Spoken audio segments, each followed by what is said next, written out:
Tutaj są takie kręgi, ale jest ciemno na zewnątrz i nie widać nic.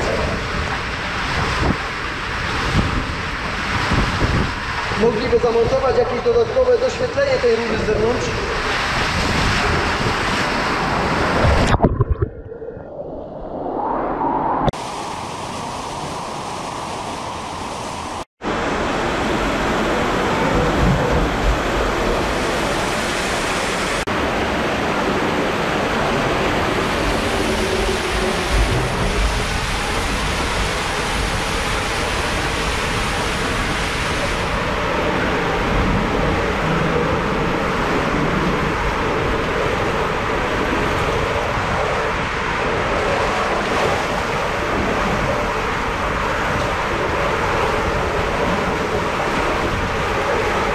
Ale ciemno!